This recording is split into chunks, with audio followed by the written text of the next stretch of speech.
So now we can kind of step back and see this really clear pattern taking shape across 13 centuries of history.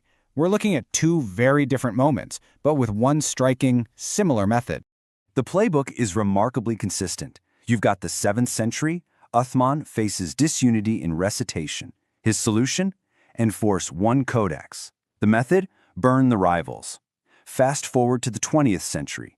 The Egyptian government faces disunity in printing. The solution? Enforce one edition. The method? Destroy the rivals. In both situations, the pattern is all about centralization. One authority, one text, and the elimination of any competing versions. So what are the big historical implications here? Well, first, it's pretty clear from Muslim sources that multiple written versions of the Qur'an existed early on. Second, authorities had to step in more than once to enforce a single standard. And third, that standardization was achieved by actively destroying the alternatives. Now, this doesn't mean memorization wasn't a huge part of preservation. It absolutely was. But it does mean the claim of a single, unchanged written text from the very beginning, well, it just isn't supported by the historical record. Which brings us right back to our opening question.